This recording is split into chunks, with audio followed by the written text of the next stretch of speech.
Freakonomics Radio is sponsored by Pacific Life Insurance. From pinky swears to I do, you make promises throughout your life. For nearly 160 years, Pacific Life has been helping you keep them by protecting those who matter most. Pacific Life, the power of a promise. Ask a financial professional how Pacific Life can help you create a more confident financial future. Pacific Life Insurance Company, Omaha, Nebraska, and in New York, Pacific Life and Annuity, Phoenix, Arizona.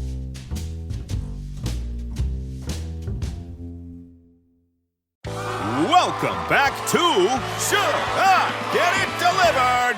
Contestant, you're out of food and your meds, but are too tired to get up. Do you A, pout, B, beg your roommate, or C, get Walmart to deliver it all same day? Same day? Who knew? Gonna go with C, Walmart. That is correct. Walmart offers same-day delivery for prescriptions, groceries, and more. I love not leaving my couch. Walmart. Who knew? Subject to availability, restrictions, medication exclusions, and fees apply.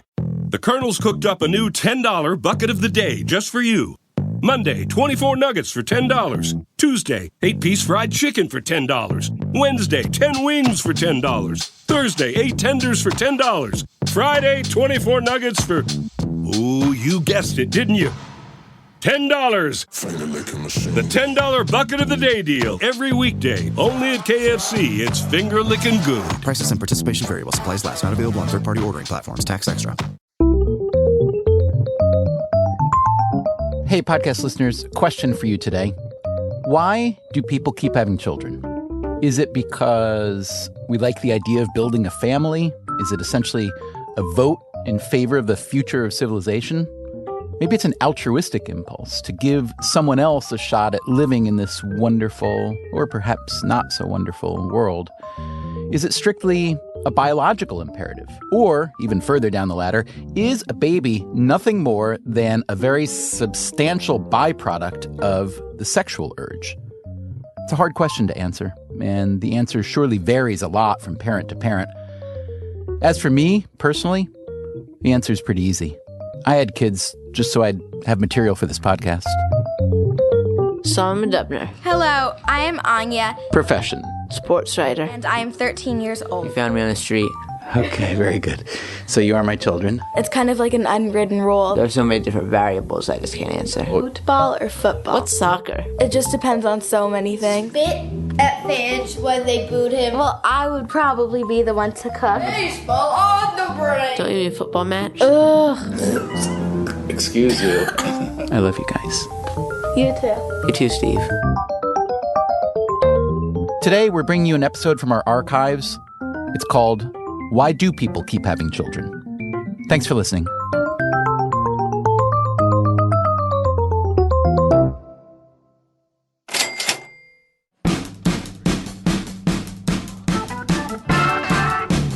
My name's Emily Astor. I am an economist. I work at Brown University. Cool. And let me ask you this easy question. We'll start. Why do people have kids, Emily? I mean, biological imperative apart, unless it's all the biological imperative. I think this is probably an open question for debate. I think many people would tell you that it's the biological imperative. I think that some people would tell you, kids are enjoyable. I think that some people would tell you, particularly in developing countries, people have kids as an investment in their old age, or even, to work on their farms when the kids are young. So I think those are probably the leading candidate explanations. Okay, and those are all good and believable in theory. Do we have any data that suggests that we actually know anything about this question, or not really? We have some data, and I think that probably you'd see all of those things show up as explanations. I mean, we certainly see people having remittances from their kids and telling us that, remittances from their kids are an important reason to have children. And certainly, many people will tell you, I enjoy having my kids, maybe not at every single moment, but that broadly I like them. And that was a reason to do it. But I think it's hard to separate the biological imperative because, of course, your biology is telling you that that's something you want to do. And once you've done it, you hardly want to say, actually, that was it was all biology. It was all biology and, Yeah. Exactly.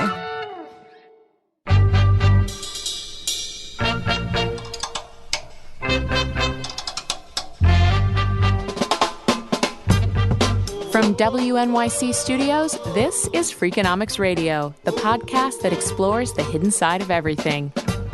Here's your host, Stephen Dubner.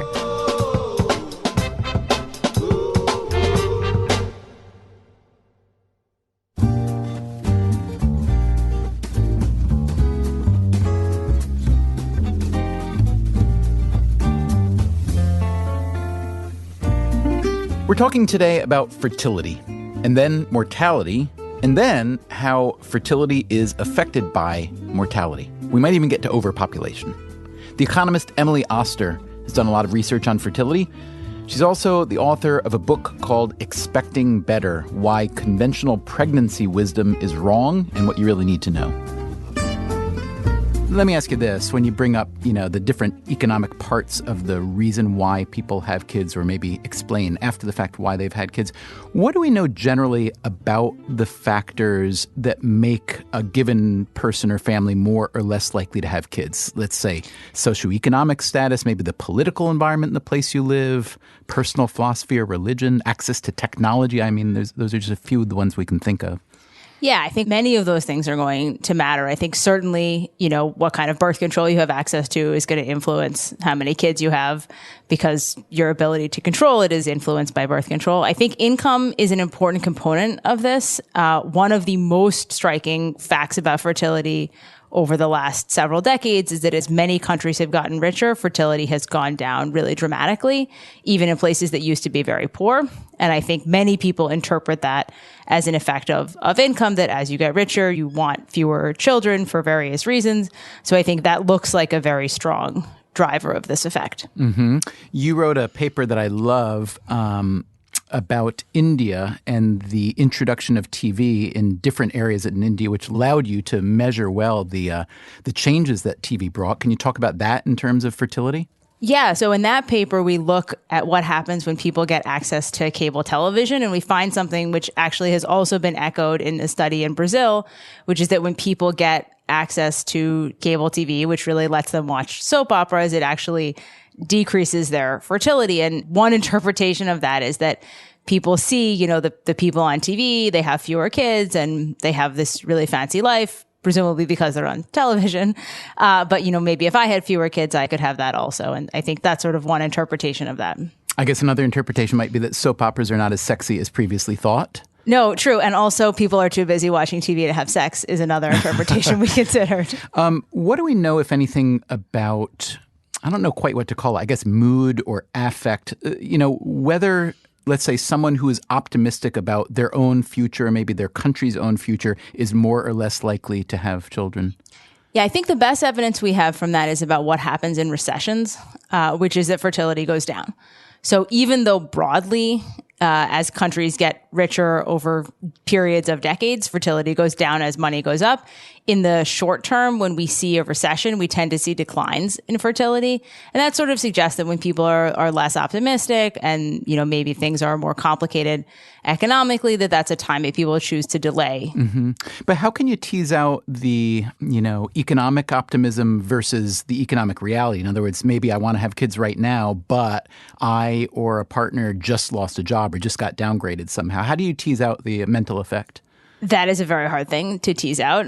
I think you can do it by looking at people who haven't lost their job. On the other hand, those people may be more at risk of losing their job. So separating those things out is hard, and looking at people's affect by asking them, like, how do you feel about this and so on, is of course confounded by a lot of other things. You want to find something that changes people's mood about, say, their economic circumstances or something else without actually changing those circumstances. And that thought experiment is very hard.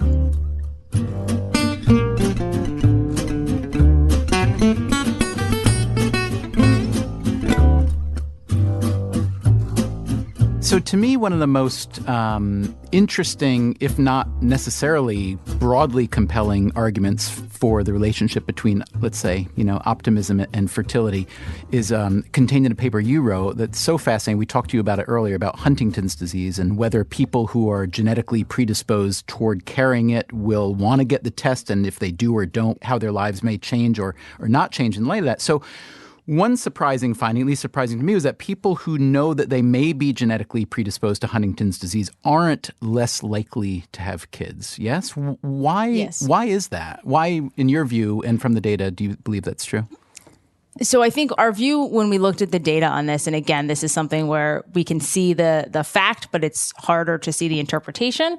Our view is that people are not interested in facing the possible negative reality, and they would like to sort of take actions which make them feel like things are going to be okay. And if you want to have kids, you want to have kids, and that is, something you're going to do anyway.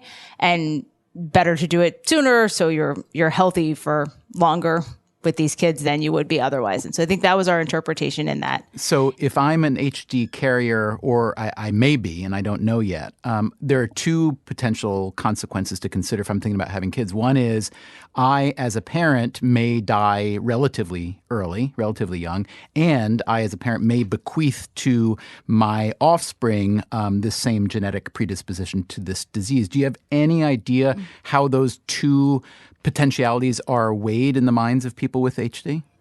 I think we don't, although, from some anecdotal stuff, I think one of the pictures you get is that many people are optimistic, and I think we can all be hopeful about this, that there may be a better treatment or a cure for Huntington's disease in the future. And when you think about a disease like this, which has onset in adulthood, like in the 40s or 50s, and you think about having a child now, it's easy to imagine that maybe something will be different about treatment or cures later on. And so I think the sort of feeling of salience about passing on the gene is perhaps less strong than it would be if it were something which you knew would manifest right away, like Tay-Sachs. Yeah.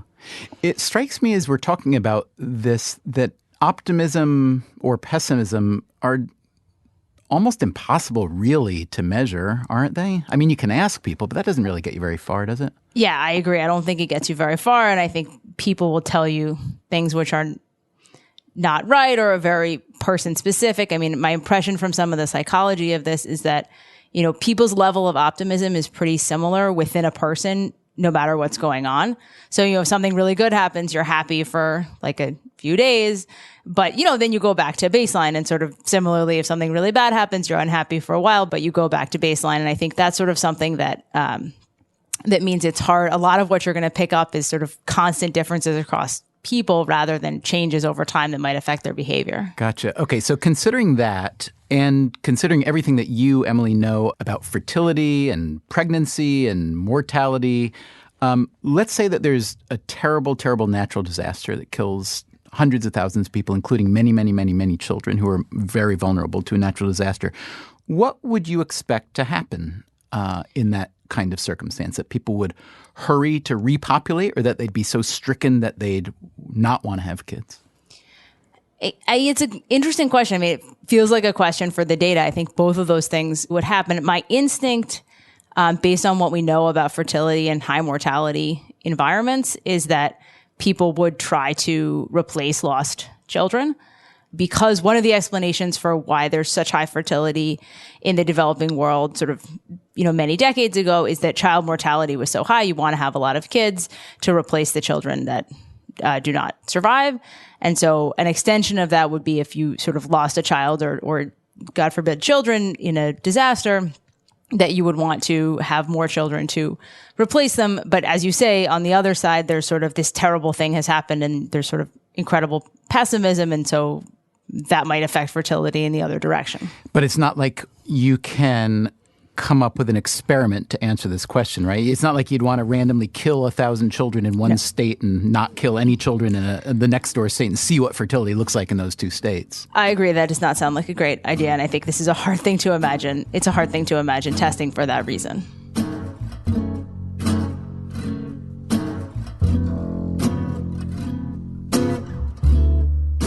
Sometimes nature provides a tragedy that, on top of being a tragedy, is also an opportunity to answer this kind of question. In this case, it happened on December 26th, 2004. Good evening. The depths of the Indian Ocean have spawned a natural disaster enormous in scale. The most powerful earthquake in 40 years hit Asia overnight. The epicenter 40 miles off the coast of the northern Indonesian island of Sumatra, but it triggered massive tsunamis, tidal waves. Here, this shocked family in Banda Aceh watched from the second floor of their home as water engulfs the town, devouring almost everything in its path. Tsunami waves made no distinction between rich and poor, foreigners and locals. Children suffered particularly because they couldn't run away. This was an awesome, appalling and extraordinary event. The power of nature against the flimsy will of man. The tsunami killed more than 200,000 people, the vast majority of them in Indonesia. One of the things that the tsunami did in terms of its impact on mortality was create large gaps in the population. Women were more vulnerable to being killed in the tsunami, and young children and older people as well. And so in the communities that were very badly damaged, you can actually see gaps in the age structure and the sex composition of the population. That's Elizabeth Frankenberg. I'm a demographer and a sociologist at Duke University. I teach in the Stanford School of Public Policy. And for the past 20 years or so, I've been studying various facets of demography and economics, particularly in Indonesia, but in developing countries. And most recently, my colleagues and I have been working on a project to understand how the tsunami that occurred in 2004 affected well-being, both in the short term and the longer term.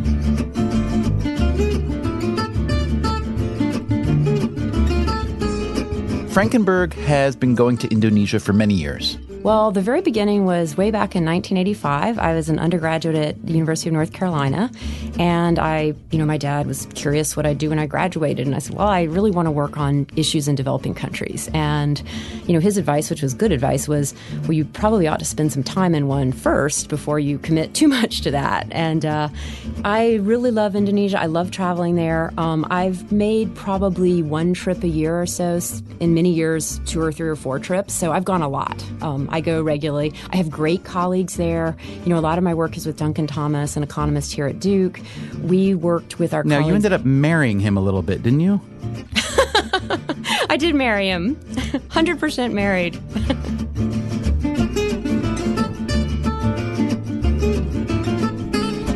After the tsunami, Frankenberg and her colleagues had a specific set of issues to explore. Well, we wanted to look at 2 questions, really. What happens to women's fertility in the aftermath of a shock of this nature that has several different components to it? One is mortality in communities, but also mortality within families. Another is the trauma that people were exposed to as a result of what had happened, because the people that survived, many of them were caught up in the water or experienced other traumatic experiences. And comparing at an aggregate level, fertility for women from 2 different types of communities where the mortality impact had been very large relative to communities that had no tsunami mortality. And then within those communities, fertility of women who had lost a child relative to fertility of women who had not lost any children. Had this kind of idea linking mortality, kind of a mortality shock, and the resultant fertility been studied before? Or was this sort of the first of its kind? This is fairly unusual, really quite unusual. So people have certainly been interested in how fertility changes in the aftermath of large-scale social upheavals, so wars and things like that. But there have been relatively fewer efforts to look at fertility directly in relationship to levels of mortality. So what'd you find? So we found a couple of things. One is that if you start from the perspective of communities, we compared fertility before the tsunami in communities that would later be strongly affected by tsunami mortality to fertility before the tsunami in communities that did not later experience these high death rates. And before the tsunami, fertility was a little bit lower in the communities that would later experience such high mortality. Which we shouldn't draw any conclusion from. That's just random, I assume. Well, yes. I mean, that's... If not random, maybe is it a socioeconomic, It's more of a socioeconomic thing. Okay. So then we look at what happened after the tsunami, and what we find is that fertility rose in the places that had very high levels of community mortality from the tsunami, but fell for women from communities that had not had high levels of tsunami mortality. And so they really respond in different ways with respect to fertility, and that introduces this gap. So we see this big fertility increase in the places where mortality from the tsunami was very high. And can you just specify a little bit here? We're talking about mortality of any and everyone, or mortality particularly of children? We looked at it from both perspectives, but I've been talking about mortality of any and everyone. But the results are the same if you limit it to mortality of children. Okay, so far the baseline, what you've established and told us is that in the areas where the mortality from tsunami was higher, fertility rates went up. Yes, exactly. All right. Tell me more. So then we also wanted to know for individual women whether their characteristics were linked to their fertility behaviors after the tsunami. And so demographers have long wondered about whether when women lose a child dies, whether they become pregnant again sort of to replace that child, effectively having a birth that would not have otherwise occurred. So we looked at whether losing a child in the tsunami predicted a birth after the tsunami, and the answer to that question was yes. Women who had lost a child in the tsunami were about 10 percentage points more likely to have another birth after the tsunami than women whose children had survived. 10 percentage points, and how many percent would that be? I assume that's quite a big rise. Yeah, that was about a 37% increase. Wow. And did that surprise you or no? I would say that it did not. We didn't know what we would find, but, we thought that it could have perhaps gone either way. I mean, perhaps women would be stressed and sad and grieving and not ready to do this again, but, it might also be natural to have another child. So we thought it could go either way. So I would not say I was surprised by the finding, but I didn't have a strong prior that it would turn out that way. So that was one piece of it, was that women who had lost a child to death in the tsunami were considerably more likely to have a baby again after the tsunami. And then the other question was whether women who had not yet had children after the tsunami had children. And what we find then is that as the mortality rate rises in the community, women who had not yet had children were more likely to become mothers. So there's an interaction between the amount of mortality in the community and women having their first birth. That's a timing question, meaning that woman A in province A, where there was high mortality, is going to have a first birth sooner than a woman in province B, where there was low mortality, or would have more children over time, or do you not know that yet? That's a great question. We don't know that yet. What we know, we know that they had the children earlier than would have otherwise been the case. But whether they will ultimately go on to have more is a question we can only answer when we have data from later waves. And we have a 10-year survey in the field right now, and that will help us answer that question. But that's absolutely an important question to know the answer to that we don't know yet. Right. So let me ask you the most obvious and maybe the hardest question, and maybe there's no answer for this, or maybe you don't have the answer for this, but why? So if you observed a strong boost in fertility among communities where there was a lot of death from the tsunami, and you make a point of noting that there are two kinds. There's women who lost children who are, quote, replacing, and women who haven't yet had children who are having them sooner. Is there anything you can say about the why other than typical human speculation? So some of it's speculation and some of it we know a little bit about. And so we did ask people after the tsunami whether they wanted to have more children. And, the women we observe having more children indeed articulated a desire to have children after the tsunami. So it certainly doesn't seem to have been an accidental result or a result of poor access to contraception. Right. It could be that the tsunami wiped out all access to contraception. But then on the other hand, there's available mates too. How does that factor into it? So marriage and childbearing are certainly tightly linked, but because so many more women were killed in the tsunami than men, more of the men in our study lost spouses than women lost spouses. So marriage is certainly a part of it, and it's, part of that fertility increase is younger women marrying and going ahead and having children. As to the why, so we do ask people whether they want more children. We don't ask them why they want more children.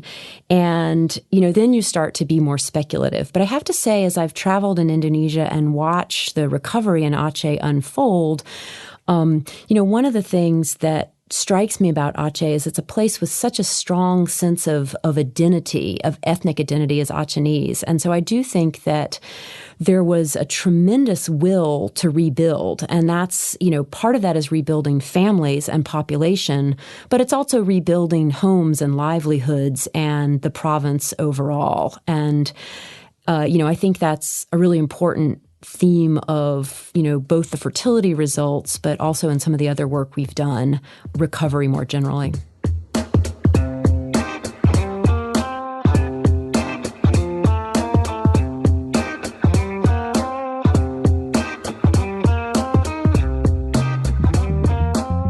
Coming up on Freakonomics Radio, people don't have children today for the same reasons they used to.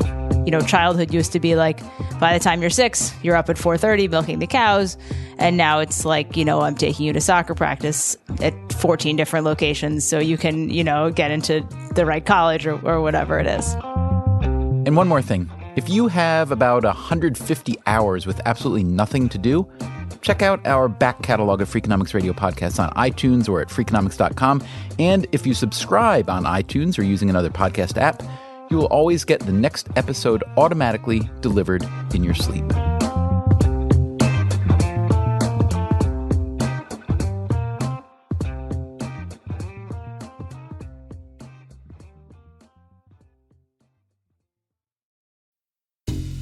Freakonomics Radio is sponsored by Cash App. Bitcoin is often talked about as an investment, but it was built to be used. With Cash App, you can actually do that.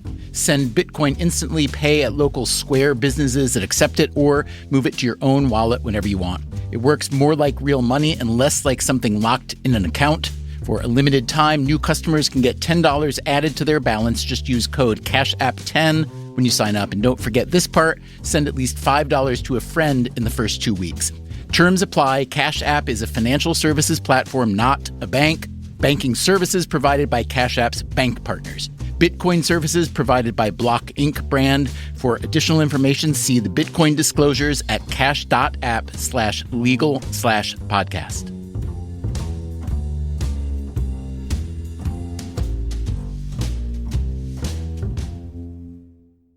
Carter's has your family covered for every summer first steps, first swim lesson, or first sleepover. Our clothes help kids and parents shine, thanks to comfy design and easy dressing details. Visit Carters.com to shop the latest styles or find a Carter's store near you. I'm Hannah. I've lost 75 pounds in 20 months with GLP-1s, plus diet and exercise. On Row, I've gone from struggling to run a mile to running farther every day. You can access FDA-approved GLP-1s online. Get the support you need to reach your weight loss goals. Go to row.co/weight to see if you qualify. I'm a paid Row partner. 20% average weight loss in 1 year in non-diabetics with obesity or overweight with a weight-related medical condition versus 3.1% in placebo arm. RX only. To stay informed about serious side effects, go to row.co/safety.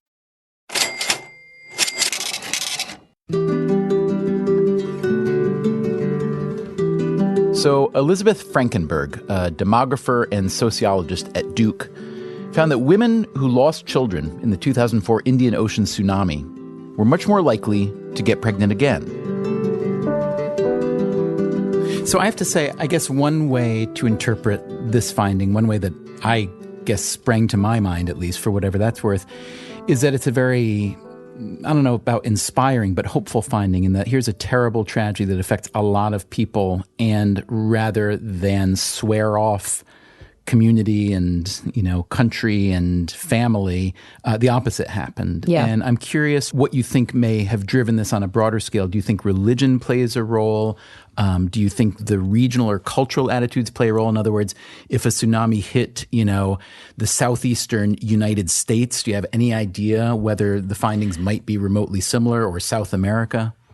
Well, let me come back to the Southeast United States and South America. So I definitely think that the fertility response, I agree with you that there's a strong sort of signal about hope in seeing this impact, this fertility impact. And, traveling to these villages and watching these new homes be built and go from empty to inhabited to places where families live and families with little kids live, and these kids are out there playing and helping their parents do various things. It really does create this sense of renewal in a way that's very, very fundamental.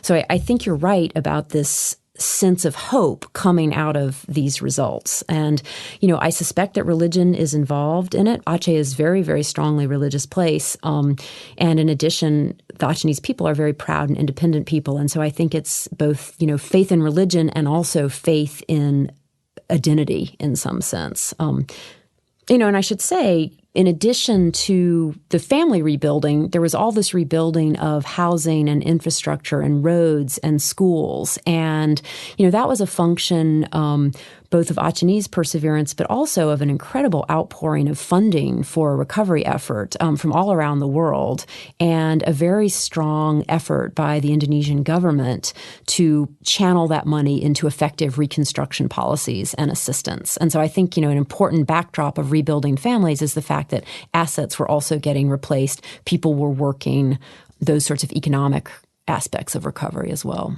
Okay. And answer, if you feel like it, if you feel you have an answer, to the second half of that very long question I asked about whether the same event, not a different event, but whether the same event had happened elsewhere in the world, if you have any knowledge at all into whether we'd see a similar effect.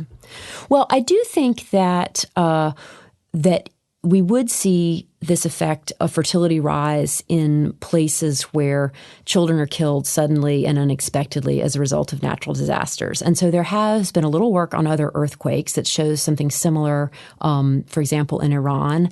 And then when the China earthquake hit in 2008, I guess, schools were very, very badly damaged and many children were killed. And many of those children were only children. And Chinese government actually put in place a policy to try to help people who wanted to have an additional child at that point get access to assisted reproductive technology if they wanted to try to have children again. So I don't think this fertility response is unique to Aceh or to Indonesia.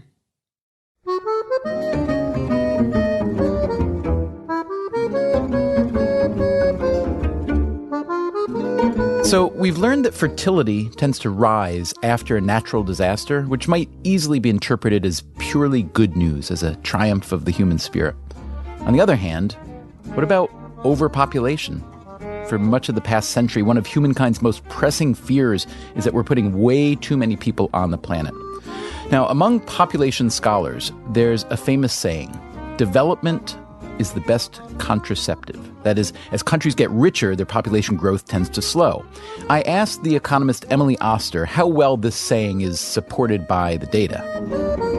I think the data suggests that's very true. So some of the changes in fertility over time in countries that are relatively poor have been incredibly striking. So, for example, in the 1960s, India's fertility rate was at 6.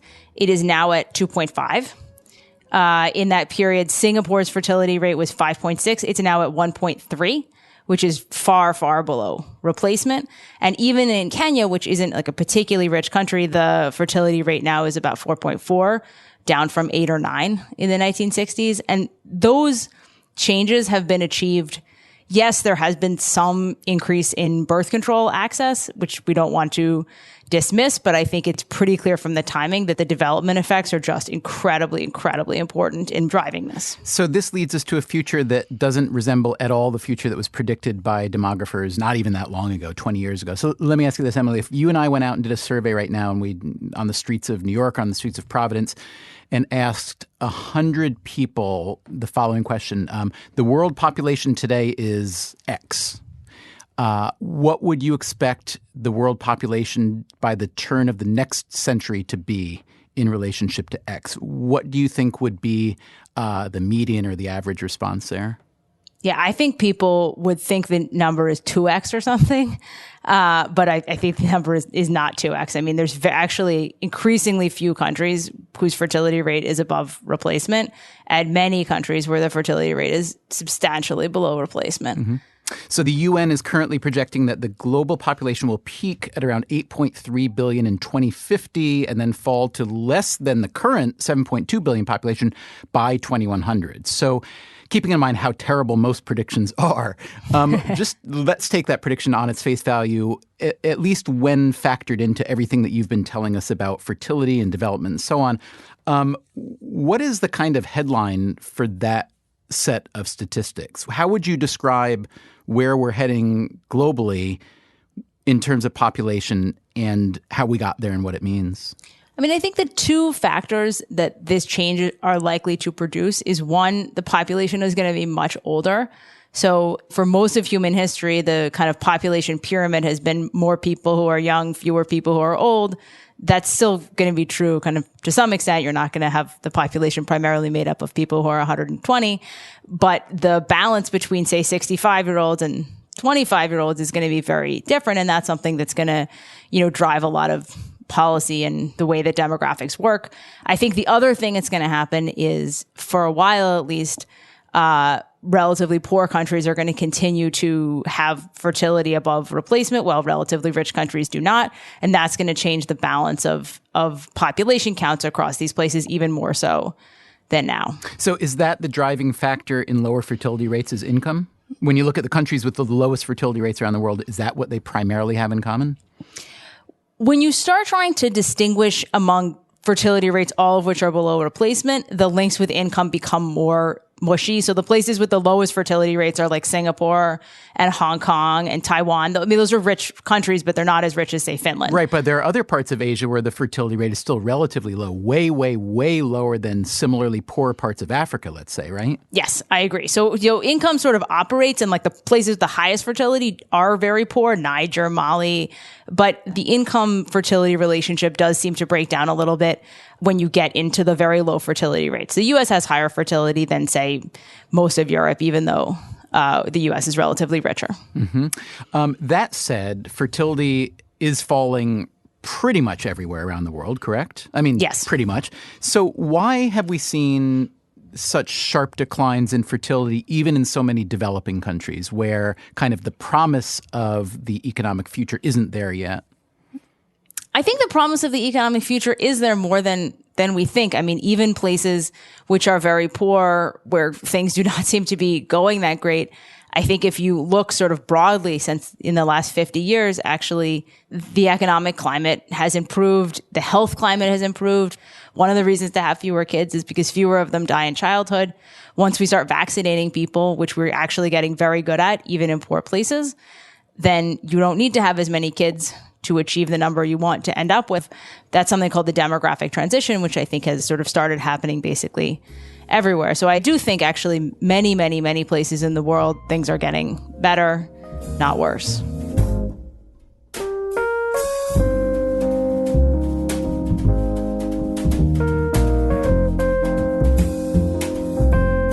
Can you talk to me for one sec about how the reason for having children has changed over the centuries? And obviously there's still variance around the world, but, from sort of captive workforce and insurance policies to, in many countries at least, almost consumer durables or luxury goods. Yeah, I mean, if you think about a place like the U.S., there was certainly a time, it wasn't that long ago, 200 years maybe, when a lot of the reason to have kids was you had a farm, there's a lot to do, people got to work on it.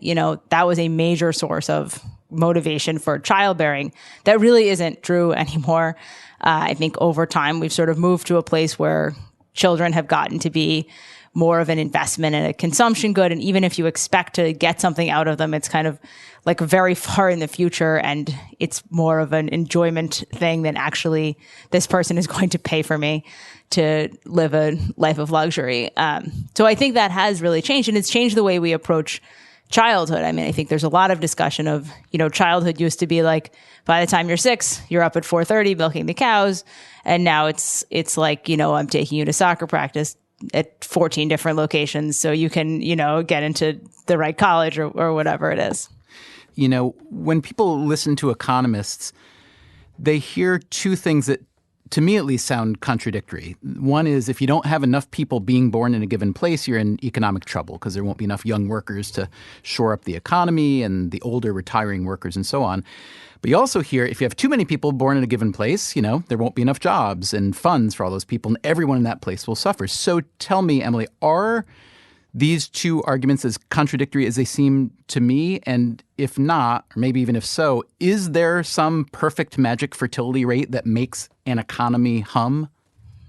It's 2.2. No. Okay. See you later. Thanks. Yeah. Thanks very much. I think both of these things are true.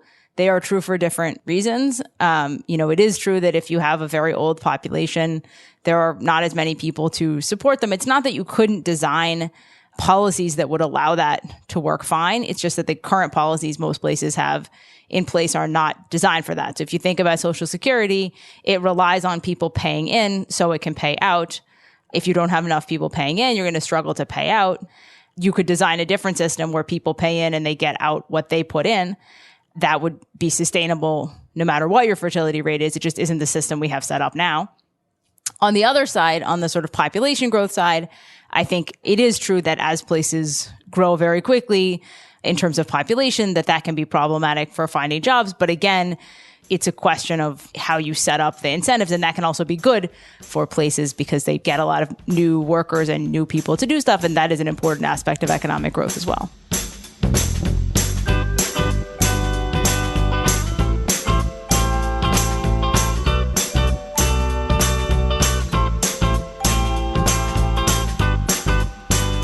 So tell me if the following statements are true. You, Emily Oster, along with your husband, Jesse Shapiro, who's also an economist, currently have one child named Penelope, who's roughly 3 years old. Yeah, she's 3.5. Okay. Furthermore, you, Emily Oster, presumably, along with your husband, Jesse Shapiro, once more, are expecting a second child? Yes, we are. Okay. So, in summary, why are you having a second kid? Well, the first one is so great. I love having a kid is like the greatest thing that ever happened. And I think, we would like her to have a sibling. And so we're going to see how that goes.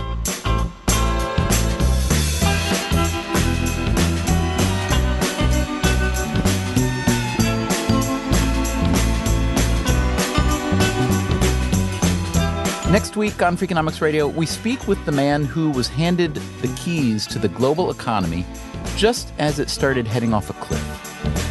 Look, from a policy point of view, how big a probability of a second depression do you need in order to act?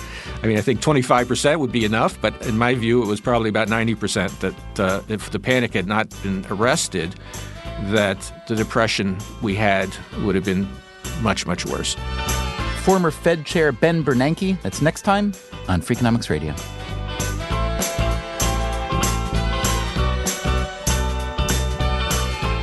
Freakonomics Radio is produced by WNYC Studios and Dubner Productions. This episode was produced by David Herman, Greta Cohn, Caroline English, Susie Lechtenberg, and Chris Bannon, with help from Joel Werner. Our staff also includes Irva Gunja, Jay Cowett, Merritt Jacob, Christopher Worth, Greg Rozalski, Kasia Mihailovich, and Allison Hockenberry. If you want more Freakonomics Radio, you can subscribe to our podcast on iTunes or wherever you get your podcasts, and we will deliver another episode every Wednesday at 11 p.m. Eastern Time. Thanks for listening.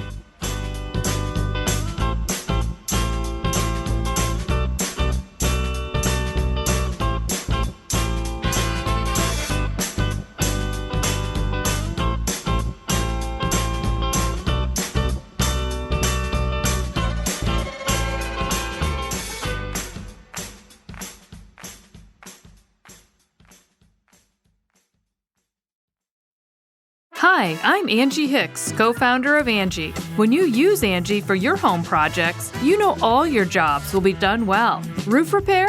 Done well. Kitchen sink install? Done well. Deck upgrades? Done well. Electrical upgrade? Done well. Angie's been connecting homeowners with skilled pros for nearly 30 years, so we know the difference between done and done well. Angie, the one you trust to find the ones you trust. Find a pro for your project at Angie.com. Breathe in. Feel the sense of calm that comes from having up to $300 in overdraft protection with GoToBank. Now, Did you say $300? yes. Now, back to our breathing. So if I overspend my balance, GoToBank has my back up to $300. Yes. Can we breathe out now? Less worries, more zen with over $300 in overdraft protection. Tap to open an account today. Eligible direct deposits and opt-in required for overdraft protection. Fees, terms, and conditions apply. You wouldn't take financial advice from a 72 hours in a single day alpha influencer, would you? Same goes if you're in a car accident or any accident. Who you choose matters. That's why Morgan & Morgan exists. They're the largest injury law firm in America, and they've built a reputation by actually winning cases, not just talking about it. Over 1,000 lawyers across all 50 states and $30 billion recovered. Injured? Go to forthepeople.com/podcast. That's forthepeople.com/podcast.